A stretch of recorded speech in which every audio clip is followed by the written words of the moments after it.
Adelante, mi hermano. Amén. Qué hermosa la palabra del Señor, qué hermoso Amén. como el Señor nos enseña, cómo de esta manera, ¿cierto? No sé si usted, pero entendemos ahora la palabra de otra manera. Amén. Podemos ver con otros ojos, y no me refiero a estos ojos físicos, sino que a los ojos espirituales, a esos ojos que están en el corazón, en el entendimiento, ¿cierto? Del creyente, de la persona que cree en la palabra del Señor, que por mucho tiempo se ha justificado, ¿cierto? eh, no sé si una verdad, pero sino que una, una mentira transformada en verdad, Así es. o queriéndolas transformar en una verdad, pero que realmente a través de lo que hemos podido ver, ¿cierto? A través de la palabra hasta este momento, vemos que primero Dios fue manifestado, ¿cierto? Amén. Se manifestó en la carne, esa carne es Jesucristo como hijo, ¿cierto? Y vimos que Dios no era hombre, entonces no podemos entender una realidad que no está afirmada en la palabra. Y esto es muy importante. Para yo poder justificar de que Dios, por así decir, es amor, tengo que justificar con la palabra del Amén. Señor Así que es. Dios es amor. Amén. Si yo digo que Dios es un Dios de poder, tengo que justificar esa mención o esa afirmación mía de Dios es poder con la palabra. Y lo mismo con la Trinidad. Si digo que Dios es Trinidad, o está la Trinidad, afirmar que hay una Trinidad, tengo que hacerlo en base a la palabra. Y no podemos tomar textos, ¿cierto? Por tomar y por creer en nuestro entendimiento, porque dice la palabra del Señor que en Dios está toda la sabiduría. Así es. Y que para nosotros van a haber cosas, ¿cierto?, que no van a ser reveladas. Entonces no podemos creer que la palabra del Señor siempre vamos a entender una claridad, una verdad, ¿cierto?, revelada, porque Dios ya lo dijo. Amén. Van a haber cosas, ¿cierto?, que para nosotros humanamente no van a ser reveladas. Y va a venir el Señor y aún así no van a ser reveladas. Entonces, qué importante es poder entender esta verdad. Y sabe algo que me llama mucho la atención también, es una afirmación que hace el creyente, ¿cierto? El pentecostal trinitario, ¿cierto? Estos tipos de cristianos, ¿cierto? Por así decirlo de una manera, ¿cierto? Una, Errada. claro, errada. eh, Cuando dice en Juan 17, cuando Jesús ora al Padre, ¿cierto? Es una afirmación que ellos dicen, si Jesús, ¿cierto? No es otra persona, ¿cierto? De esta deidad, ¿quién oraba al Padre? Entonces, lo importante es entender primero, Jesús, ¿cierto? A través de lo que acabamos de ver, Jesús es plenamente Dios, porque Colosenses decía, ¿cierto? Que en Él está toda la plenitud de la deidad. Amén. Jesús es plenamente Dios, pero al mismo tiempo, ¿cierto? Era plenamente hombre porque fue manifestado, ¿cierto? En esta carne. Como hombre, ¿cierto? Ora a Dios, pero como carne, en lo terrenal, en esa deidad terrenal, ¿cierto? Por así decirlo de una manera. En Hebreos 5:7, ¿cierto? Dice, y Cristo en los días de su carne, ofreciendo ruegos y súplicas. Amén. Filipenses 2, del 6 al 8 dice, siendo en forma de Dios, se despojó a sí mismo, haciéndose obediente. Amén. Entonces, mi hermano Josué, usted que nos pueda, ¿cierto?, poder exhortar a través de este punto que muchos creyentes o cristianos afirman en que hay una Trinidad, cuando Jesús ora al Padre. Se produce esta gran confusión porque la mayoría de las personas se salen del margen de la escritura y el salirse del margen de la escritura es demasiado arriesgado. Una, porque Dios no lo autoriza, y lo otro, porque si no, cada hombre, cada persona se va por su propio entendimiento y no por lo que Dios inspiró. Porque usted y yo sabemos que la escritura fue inspiración divina. No fue inspirada en ninguno de los profetas ni apóstoles de aquellos días, sino que es inspiración divina. Así que el término Trinidad, no solo porque no aparece en las escrituras, porque recordemos que aquel que le agregue o que le quite a la palabra, su nombre será borrado del libro de la vida y será considerado este anatema. Así que tenga mucho cuidado. No podemos agregar. Y referente a esto, el hecho de pensar que cuando esta carne, ese cuerpo, o para decirlo, como dice la escritura también, Jesucristo hombre, la naturaleza divina, perdón, la naturaleza natural, el cuerpo natural, clama al Padre que no solamente lo hizo ante los fariseos, también lo hizo en Getsemaní. Gloria sea al Señor, donde nos ilustra este ejemplo para que usted y yo sigamos el ejemplo de Jesucristo. Fíjese lo que dice en el libro de Primera de Pedro, capítulo 2, en el verso 21. Dice, pues para esto fuisteis llamado usted y yo, porque también Cristo padeció por nosotros. Usted y yo debemos entender que también debemos padecer por Cristo. Dice, y dejándonos ejemplo para que sigáis sus pisadas. Es decir, que cuando Jesús estaba en el Getsemaní, que clama y dice, Padre, que pase de mí esta copa, pero que no se haga tu voluntad, que no se haga mi voluntad, sino que se haga la tuya. ¿Y por qué apunta hacia el cielo? Ya leímos recién en Colosenses 2:9 que en ese cuerpo habita la plenitud de la deidad. Dios estaba dentro de ese cuerpo. Ahora recuerde que también Dios tiene el atributo de ser omnipresente, es decir, que está en los cielos, pero también se encontraba en ese cuerpo, manifestado en carne. Eso es lo que dice la Escritura. No lo piense usted de forma carnal, porque de otra manera se va a perder. Se va a perder y va a malinterpretar todo. Ah, no, que eso no es lo que dice la Escritura. Bueno, la Escritura es el ejemplo claro de que su palabra dice que en ese cuerpo estaba la plenitud de la deidad.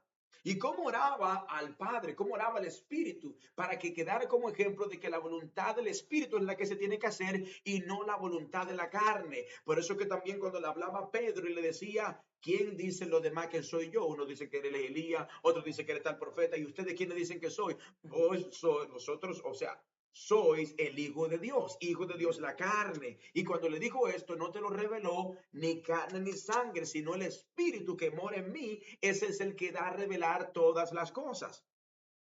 El Espíritu que moraba en mí expresaba a Jesús, porque la carne por sí sola no puede hacer nada, sino el Espíritu que mora dentro de esa carne es el que hace todas las cosas. Por eso es que esa carne pudo caminar sobre el agua.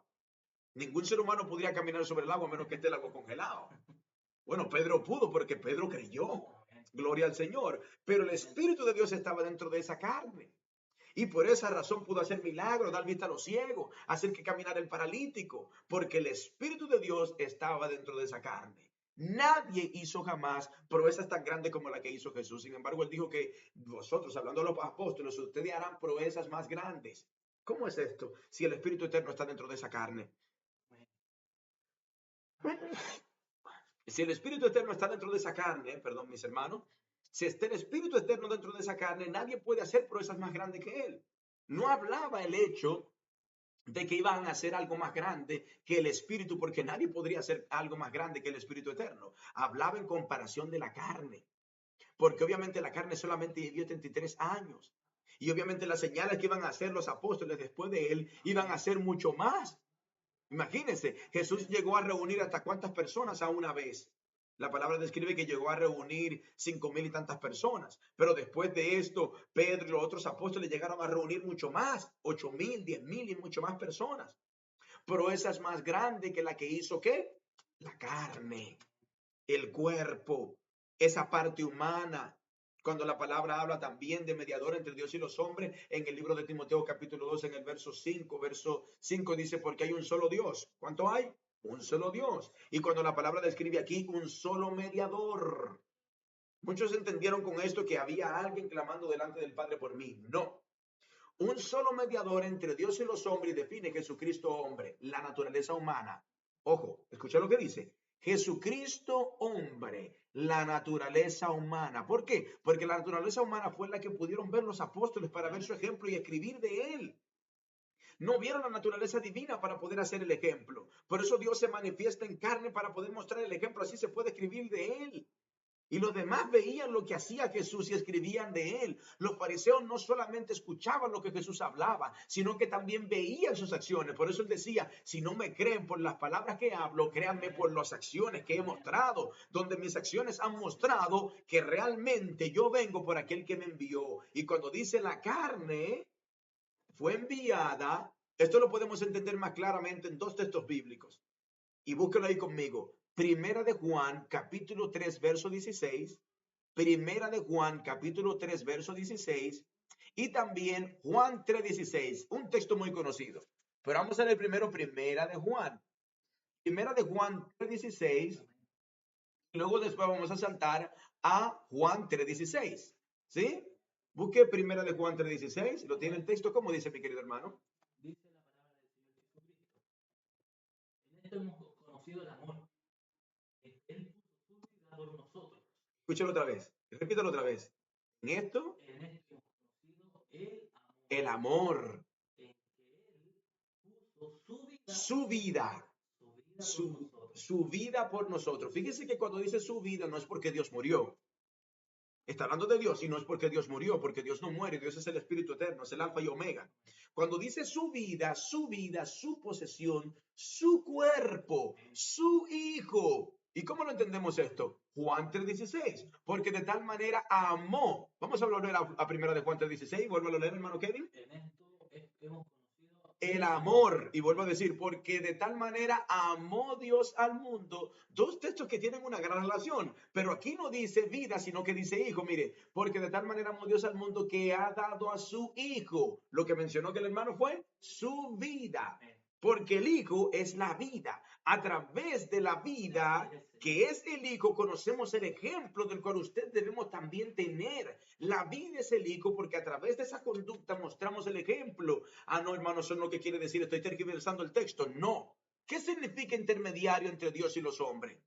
Primera de Juan, capítulo 2, verso 6. Usted está en Primera de Juan, le hace 2:6. Escúcheme, hermano querido, preste atención. Primera de Juan 2:6 especifica lo que es abogado o intermediario entre Dios y los hombres. ¿Cierto que dice abogado? El que dice que permanece en él debe andar como él anduvo. Exacto. ¿Pero cierto que dice abogado el tema? Amén. Dice Cristo nuestro abogado. Cristo nuestro abogado en el verso 1. Primera de Juan 2:6. Aquí identifica lo que significa abogado. ¿Y abogado significa en el 6 dice? El que dice que permanece en él. El que dice que permanece en Cristo debe andar como él. Debe andar como él anduvo. Eso es intermediario. No es como que haya alguien clamando ante Dios por mí, porque eso no es lo que sucede. Estaríamos poniendo a Dios como si no fuese misericordioso. No, eso no es lo que dice la palabra por ningún lado. Eso se ha tergiversado por mucho tiempo. Aquí lo que la palabra enseña bien claro es que yo, usted, hermano Kevin, todos debemos caminar como Cristo anduvo. Yo debo ponerme en la posición de la parte humana, también crucificar mi carne. No lo haga literal, no se le ocurra ponerse un clavo en la mano, ni clavo en los pies, porque ese sacrificio se presentó una pura vez y nadie puede pagar el pecado de la humanidad, no como lo hizo él, que fue el único sacrificio capaz de poder limpiar el pecado, solamente él. Cuando la palabra declara que salió de la boca del apóstol Pablo, cuando dije, yo estoy juntamente crucificado con Jesucristo, es decir, exactamente el mismo sacrificio que vivió Jesús, usted también debe pagarlo. Lo pagó Pablo, lo pagó Pedro, lo pagaron los apóstoles, lo pagaron los profetas. ¿De qué manera? Negándose a sí mismo, negando, cortando la mano de los lugares donde no debo tocar, los pies donde no deben ir. Mi mente, porque también tenía la corona de espina, lo que no debe pensar. Ahí estoy yo juntamente crucificado con Jesucristo. Ese es el ejemplo. Yo debo andar como Cristo anduvo. Si de repente hablé muy rápido, mi querido hermano, retrocédalo otra vez y escúchelo otra vez para que tome el aprendizaje de la palabra del Señor. Gloria al Señor. Adelante, mi hermano. Qué maravilloso. Qué maravilloso. Gloria a Dios. No sé si ustedes están entendiendo un poco más, estamos tratando de poder abarcar, ¿cierto? Algo muy importante en poco tiempo, pero con una claridad bíblica. Amén. Para que no se escape nada, ¿cierto? En este momento, de lo que le podamos exhortar a través de lo que dice el Señor en su palabra. Qué importante es poder entender esto, qué importante es poder entender esta diferencia, por así decirlo, de una manera como más entendida, ¿cierto? De esta manifestación en este cuerpo terrenal, ¿cierto? De Jesucristo como hombre, pero en otro lado siendo el mismo, ¿cierto? Dios en esa manifestación divina. Amén. Y en base a lo que decía mi hermano Josué, ¿cierto? En esta exhortación, vamos nuevamente a Isaías 44:6, cuando dice, yo soy